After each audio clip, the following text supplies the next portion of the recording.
Абай жолы роман эпопеясы. Бірінші том. Қайтқанда. Екінші бөлім. Қонақ үйде дөңгелек үстел үстінде қызғылт, күңгірт сәулесі бар тас шам жанып тұр. Оқтын-оқтын іргеден соққан жел лебімен әлсіз шам кейде ұйтқып, шалқи түсіп, кейде лапылдап, жалпылдай жанады. Қырын отырған әкесінің үлкен кесек пішіні Абайға жартылай ғана көрінеді. Түсі суық, қара сұр жүзіне бозғылданып түгі де шығып алыпты. Жалғыз өзі ұзақ сөйлеп отыр. Зор даусында ыза мен зіл бар. Кейде Абайға қызық көрінетін бір мақалдар, мәтелдер айтылып кетеді. Абай әкесінің сөз желісін, түп мәнісін түсінген жоқ. Кейбір мақалдарын ғана таңдана шешіп отыр. Осы бар үлкеннің мұндай жердегі салты бойынша әкесі де тұспалдап, орағытып, ұқтырмай сөйлейді. Бір сөзімен бір сөзін жалғастыруға Абай үлгермей адасып қап отыр. Өзіне салса, жаңағы көңілді үйге, шешесінің жанына қазір кетер еді. Бірақ әкесі шақырған соң енді шығып болмайды.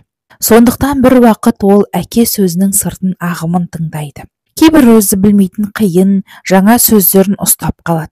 Әлдекімге қаптап, зіркілдеп сөйлеп отырған әке сөзі кейде бұған бір жортуыл, шабуыл үстіндегі шұбырынды, ұзақ сарын сияқтанады.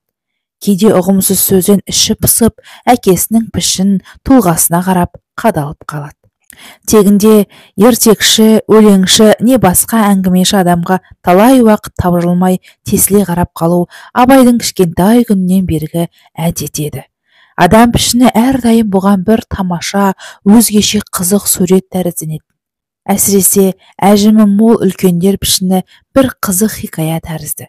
Ол кей адамның айғыз-айғыз әжімінен, салбыраған ұртынан, қыртыстанған маңдайынан немесе бояуы оңған көздерінен, әр алуан сақал мұртынан өзінше неше түрлі жанды, жансыз дүние сипаттарын көргендей болатын. Қына басқа заты көп тас па? Я селдір тоғай ма? Не көне көкпек пе? Кейде мал мен аң бейнесі ме? Бәріне де ұқсап кетіп отыратын адам мүсіндері болады. Әкесінің ат жақты келген, ұзын сопақ басының құлақтан жоғарғы жері қаз жұмыртқасындай көрінеді. Онсыз да ұзын, үлкен бетіне ұп-ұзын боп дөңгелей біткен сақалы қосылғанда басы мен беті бір өңірдей. Сонда Құнанбайдың жалғыз сау көзі, оның көтеріңкі жал тұмсығының сол иығына шығып алып, қалғымай, сақшыдай бағып, осы өңірді қалт етпей күзетіп тұрған сияқтанады. Қоя берсін салғырттығы жоқ сергек, қатал күзетші. Жалғыз көз шүңет емес томпақша, тесіле, сыздана қарайды. Кірпігін де сирек қағады. Иығына бота ішігін жамылып, шалқия отырып сөйлеген Құнанбай осы үйде әркімге қарамайды. Қарсысына таман отырған сүйіндікке ғана қадалып сөйлейді. Сақал шашы бір реңдес, қара бурыл сүйіндік оқта-текте бір қарап қойғаны болмаса, Құнанбайға тесіле қарамайды. Көзін төмендете береді. Абайға оның пішіні көп кездесетін, әңгімесі аз пішін сияқты. Бөжей де оншалық өзгеше емес. Түсі ақ сұр келген, өзі қоңыр сақалды, кесек мұрынды бөжей осы отырғанның бәрінен де сұлу. Бетінде әжімі де аз. Бірақ Абайдың көзін оған көп тартатын бір нәрсе бұның бітікшелеу, кішкене келген көздері. Құнанбай ұзақ сөйлеп отырған кезде бөжей қыбыр етіп қозғалған жоқ. Көзін де төмен салған қалпынан бір көтермеді. Сондықтан оның ұйықтап отырғаны, я ойланып отырғаны мәлім емес. Қалың етті, салбыраңқы қабағы кішкене көзін көрсетпей тасалап алған сияқты. Құнанбайға бұлардың ішінен көз алмай, қырандай қарап отырған дәл төрдегі Байсал. Қызыл жүзді, жирен сақалды Байсалдың денесі ірі, қапсағай. Көкшіл түсті үлкен көздері әрі салқын, әрі сыр берместей сабырлы. Бұлардан басқа барлық салқын, томсарған жандар ішіндегі ең жандысы, ең шапшаң, қағылезі Қаратай мен Абай қасындағы Майбасар. Үлкендер тобына бір жақтан әкеден төмен отырып, телміре қараған Абай болса, дәл осы тәрізденіп, барынша бой салып қарап отырған ана шеттегі жас жігіт Жиренше. Бұл көтібақ ішінде Байсалдың жақын туысқаны Шоқанның баласы. Байсал әрдайым қасына ертіп жүреді. Әрі жігіті, әрі сөз ұғып адам болар деген жасы. Ол әңгіме атаулыны көп біледі, қызық қып айтады. Өзі күлдіргі, Абайды еркелетіп те қоятын кезі барды. Қазіргі осы жиында Абайдың оңаша кездесуді іздейтін жалғыз ыңғайлы көрер адамы осы. Бірақ оның шыны ма, я әдейі үлкендерге көз қыла ма, әйтеуір қазір Құнанбай сөзінен басқа бар дүниені ұмытқан. Сонымен бірге Абайды да былғай қоя тұрған сияқты. Жиренше қабағын бір шытып, қозғалақтап қалды. Абай енді байқады, әкесі сөзін аяқтап келеді екен. Қодар сұмның қылығы сырт елдің алдында менің бетіме салық болса, осы елге өз келеңе келгенде осы отырған бәрімізге салық. Мына отырған сендерге салық. Деп аз тоқтап, сүйіндікке қадалып отырған жалғыз көзін енді төрдегі Байсалға аударды. Одан өзінің оң жағында отырған бөжейге қадалды. Бірақ бөжей мен Байсал мызғыған жоқ. Өзге отырғанның барлығы сөздің салмағы мен түйінін өз арқаларынан сезгендей боп қозғалақтап, ырғалып қалысты. Ендеше өлімнен ұят күшті. Ел көрмеген сұмдыққа ел көрмеген жаза керек. Деп Құнанбай байлауын айтты. Қайта босар түрі жоқ. Тас түйін боп бекініп, түйіліп алған көрінді. Отырғандар осы күйді танып қалды.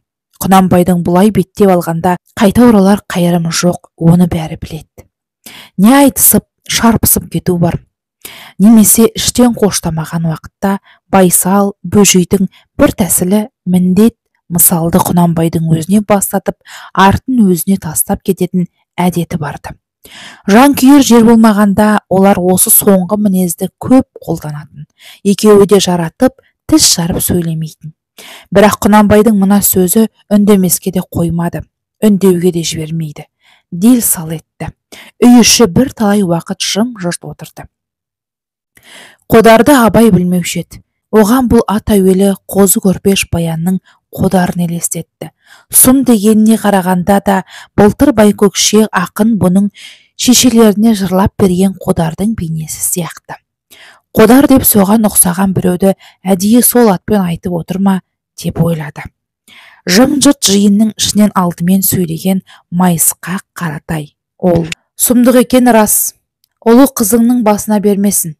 Шын болғанда кәпір қауымында кететін іс қой бұл. Деп Қодардың айыбы шын ба, бекер ме деген өз ойларындағы күдікке ептеп қана бір соғып, сияқ қиялап салды. Қодардың бұл жиындағы аталасы Сүйіндік. Құнанбай бағанадан зіл салғанда әдейі соған шұқшиған. Оны да жұрттың бәрі біліп отыр. Қодар қылығының орайын алдымен өз туысына айыпты, сорақы дегізіп, өз аузынан айтқызып алу Құнанбайға да керек. Ал Сүйіндік сол сөзді оп-оңай бір айналмай айтып салса, ертеңгі тауқымет бұнда. Және алдымен Қодардың сол Құнанбай айтқандай айыптылығына да көз жеткен емес. Ол Қаратайдың шапшаңдығынан бір пайда тапқандай болды. Әсіресе оның шын болғанда деген босаң тастаған жерін ұстады да, осы айыбына көз жетсе тұрғызып қойып бауыздайық. Бірақ сол шынына жеткен жан бар ма? Дей беріп еді, Құнанбай серпіліп ілгері ұмтыла түсті.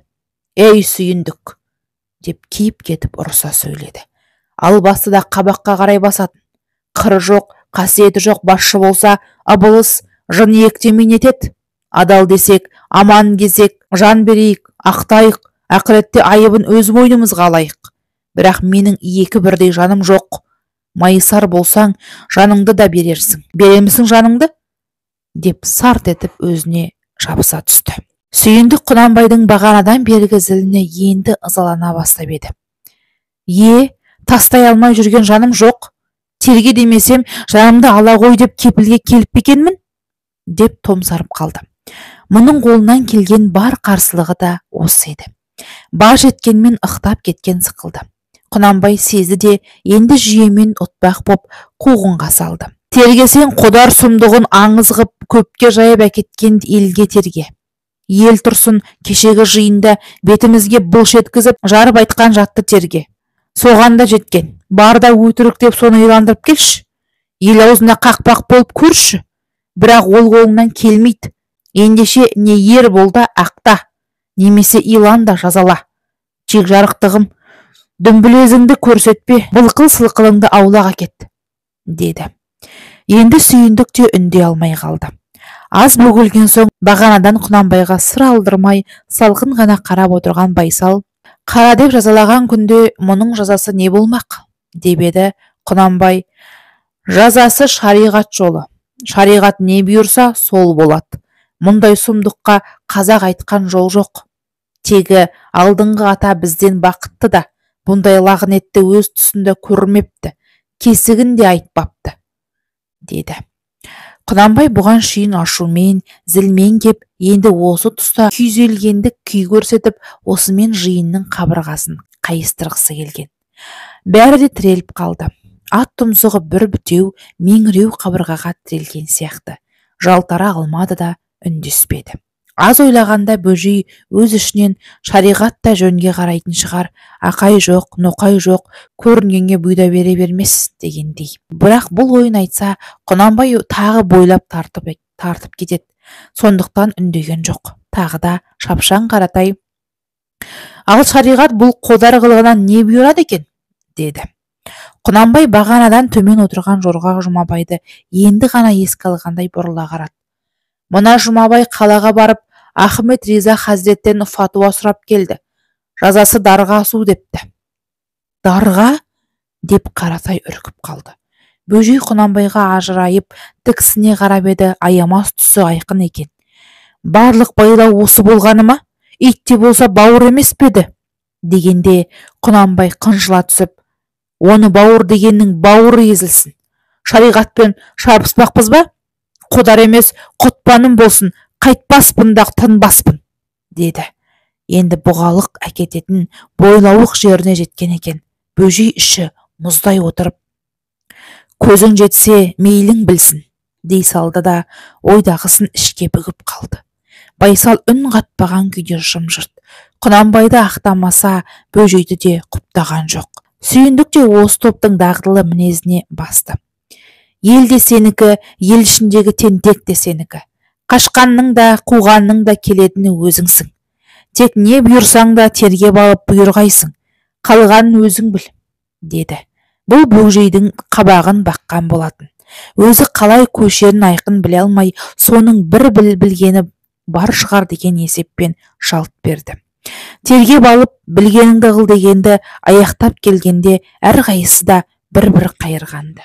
Бірақ бұл сөздері сүйей салды. Бағанадан бергі сөзде Құнанбаймен аралары арбасып боп, айтыспай-ақ іштей жер танысып қалған. Бөжей білсе, қодар жайы Құнанбайдың тағы бір қыры. Осал емес, үлкен қыры болғалы тұр. Қайда беттер екен? Неге соғар екен? Неде болса, енді салмағын Құнанбай өзі көтеріп алатын болады. Бұлар жалпылдап қостаған жоқ. Оны Құнанбай білетіндей болды.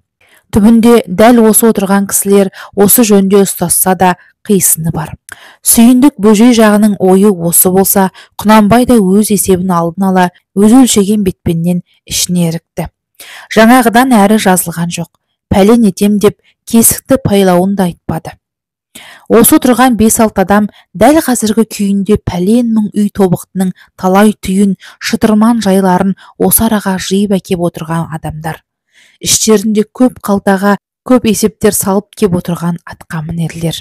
Құнанбай аға сұлтан болды да өзгелердің қатарынан озғындап кетті. Онда әкімдік бар, сыртқа да ұлыққа да жақындық беделі бар. Әрі қолы ұзын, малды, сөзге жүйрік, мінезбенен іске де алғыр. Осының бәрі өз ортасын бойымен басып жыға беруге себеп болатын. Бірақ Құнанбайдың мықты жері тобықты іші болса, әлсіз жері де осы тобықтының ішінде. Құс қанатымен ұшып, құйрығымен қонады. Сол қанаты мен құйрығы ел ішінде өзі тұстас рубасылар, осы Байсал, бөжейлер. Осылар соңғы бір жыл бойында бұрынғыдай ашық жарқын емес. Іштей Құнанбаймен андысып қалған сияқты. Оны Құнанбай білет. Бірақ осындай қып қосарына ілестірсе болғаны. Түбі бәрінің де бағатын таразысы ел.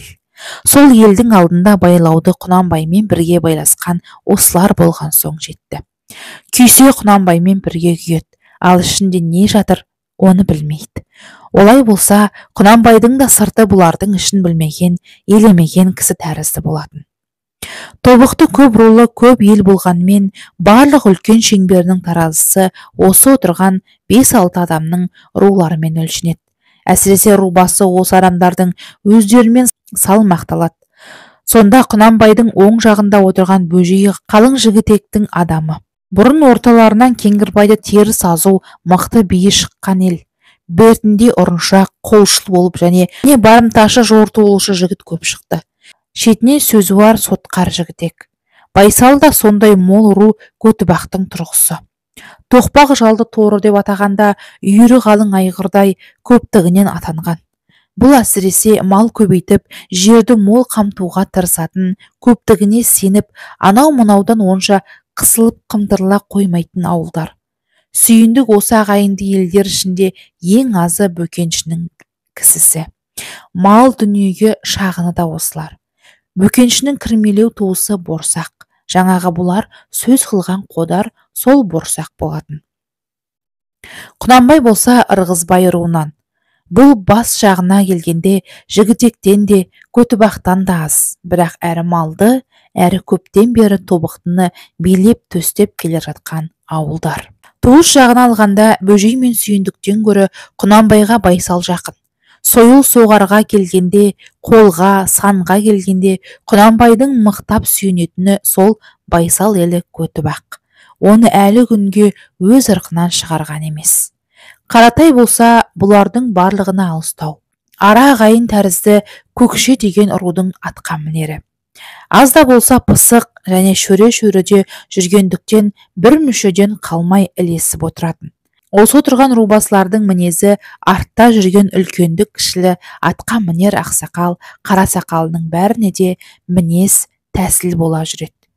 Құнанбай қасындағы қой көздеу сұлуша майбасар старшын болды да өз достарының да Құнанбайдың да жақындарынан ажырай бастады.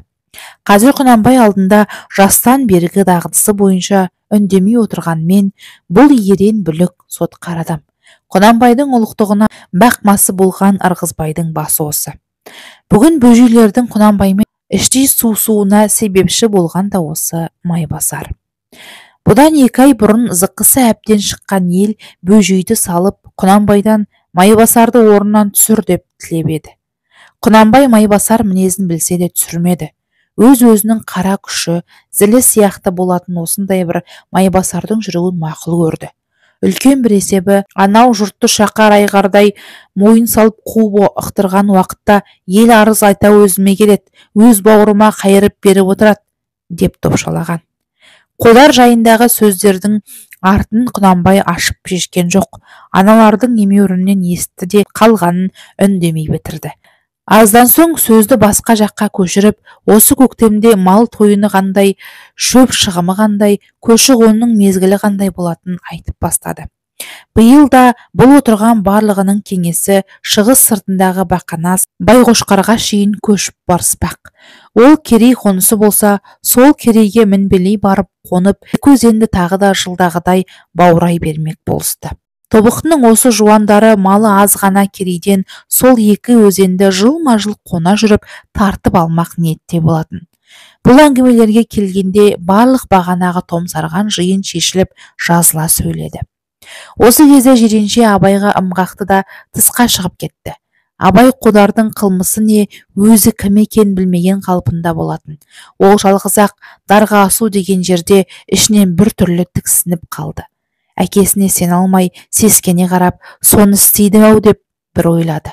Бірақ байқап, болжап көрсе, дар деген қырда бұл елде әсте болмаған нәрсе, есіп көрген емес. Ол мұның түсінгенде Харон Рашид халифа заманында әлде қайдағы Бағдат, Мысыр, Ғазнада ғана болатын жаза сияқтанады. Сондықтан Дарға асу деп жай айтылған болар. Ол болмас, болмайды деп байлаған еді. Сонымен бірге әкесі Жұмабай жайын айтқанда да Абай қайран болды. Қала мен жолда талай күн бірге болған уақытта бірде-бір сездірсеші. Фатуа, Дарға асу деген үкімдерді жасырып алып келе жатып Абаймен жарысады. Қалжыңдайды, ойнайды. Енді түк көрмегендей үндемей отырған түрі де мынау. Бүгін күн ұзын Абаймен құрбысындай жарысып келгеннің де бірде-бір белгісі жоқ. Соған қарап абай үлкендердің осындай іші қатпарлы, қиын жататынын ойлайды. Үлкен болсам, осылардың мінезін әрдайым біліп, танып тұратын болсам, деп сол үлкендікке тағы да бір қызыққан, асыққан еді.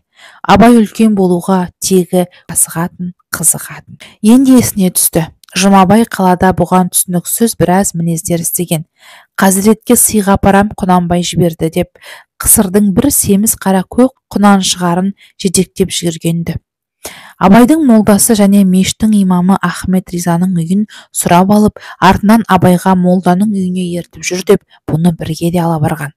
Екеуі асау көк құнанды жетектеп бара жатқанда, бір төбелес қой тентек Сағит деген баланың бұларға істеген қырсығын да есіне алды. Қазір нығсынып отырған Жұмабайға қарап жымиып күліп қойды. Бұлар қақпасының жанынан өте бергенде, Сағит терезеден көре сала жүгіріп шығып, тас лақтырып айғай салған. Асау құнанның үркетінін көріп алған соң, онан да жаман құтырып еді.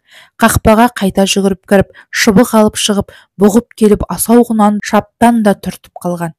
Сонда көк құнан ышқына шапшып, безе жөнелгенде, Жұмабай айырылмаймын деп тырысып көріп еді, тай сүйреп, дедектетіп әкетіп, Жұмабайдың аяғы тарп-тарп етіп қаздаңдап, тымағы, тақиясы да ұшып түсіп қалғанды. Басының жалтыры да көрініп, Абай еріксіз күлгенді.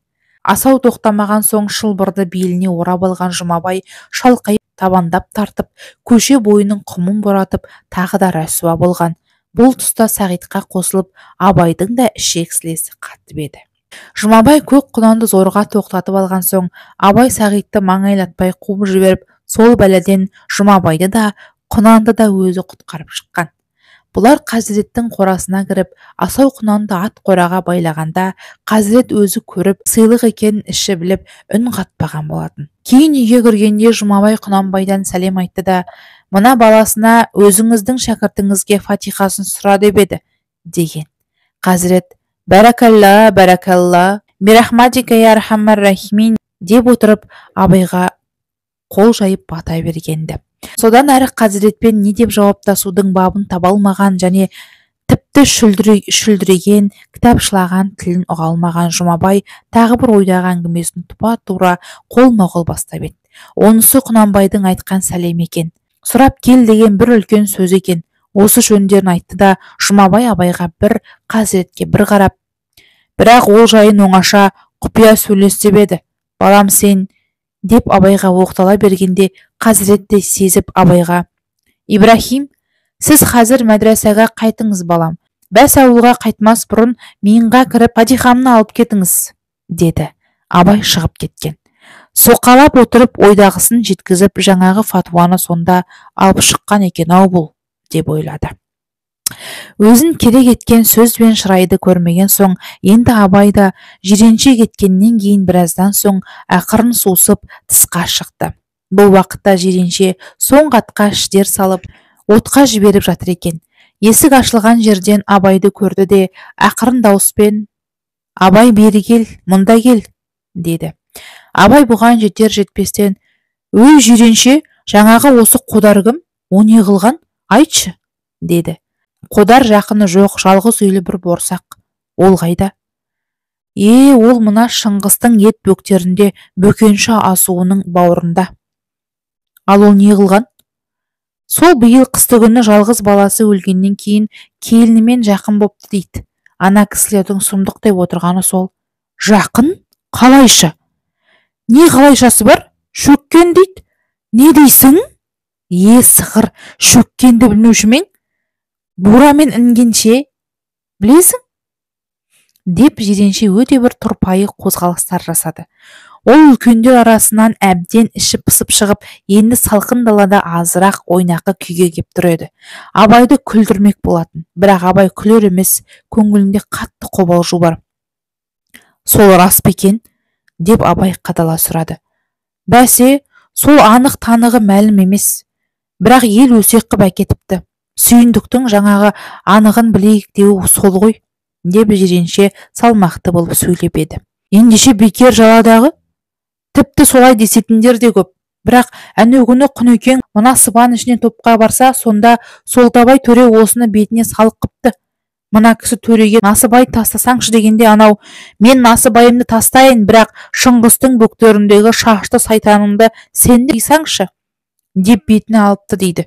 Соған намысы келіп Құнекеңнің қатуланып отырғаны әлгі ғой, деді. Абай әкесінің жаңағы дарға асу деген жердегі аяздай суық пішінін еске алды. Үндемей біраз тұрып, қабағын шытып, қатты күрсінді де айналып жүріп кетті. Күрсінуі ауру дененің қиналған ыңқылына ұқсағандай болды. Шешесінің үйіне қарай беттеді. Жиренше басқа да бірдеңелер сөйлеспек боп бөгемек еді, қайырылған да үндеген де жоқ. Кете берді. Екінші бөлімнің соңы.